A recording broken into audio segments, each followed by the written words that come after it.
민주당 이재명 후보는 광주를 찾아서 지역 공약을 발표했습니다. 5.18 정신을 헌법에 명문화하겠다는 내용을 발표한 뒤에 화정동 사고 현장까지 찾았는데요. 네, 국회 취재기자 연결해서 자세한 내용 알아보겠습니다. 나경열 기자. 네, 민주당 이재명 후보가 최근 지지율 정체 상황 속에 찾은 곳은 바로 광주였습니다.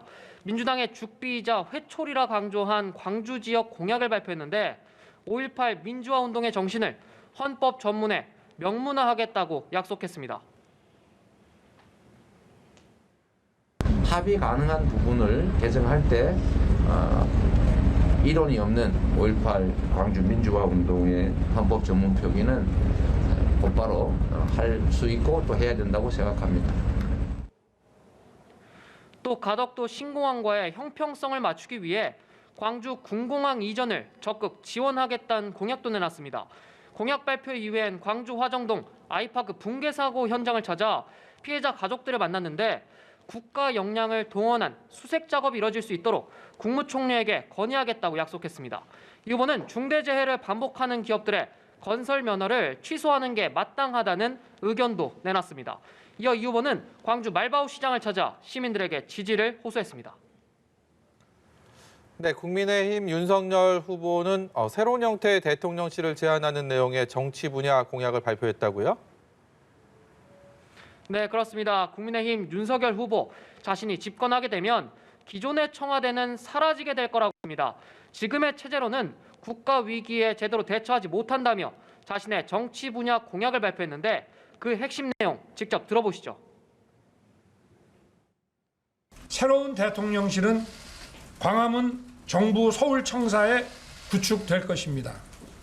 기존의 청와대 부지는 국민께 돌려드릴 것입니다.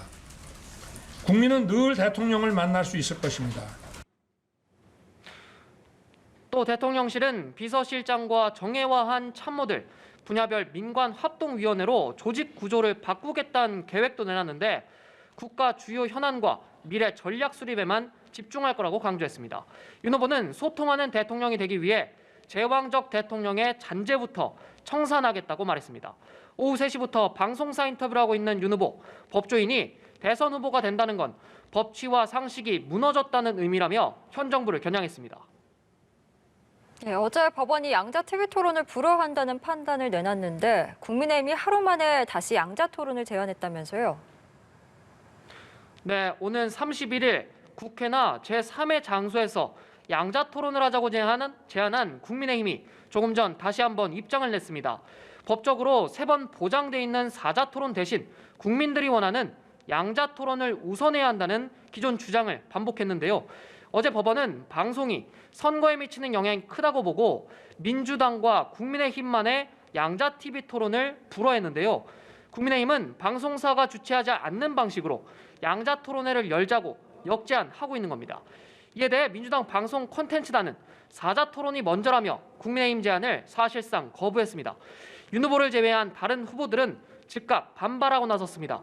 민주당 이재명 후보는 자꾸 복잡하게 만들고 있다며 진정성 있게 임하라 했고 정의당 심상정 후보는 궁색한 꼼수를 내세우며 이자 토론으로 도망가지 말라고 했습니다. 국민의당 안철수 후보 측은 입장이 하루 만에 바뀌었다며 끝까지 거부한다면 국민의힘을 빼고 3자 토론을 하면 된다고 압박했습니다. 이런 분위기를 감안하면 설 연휴 기간 4당 후보가 참여하는 TV토론 개최는 불발될 가능성이 크다는 관측이 나오고 있습니다. 지금까지 국회에서 전해드렸습니다.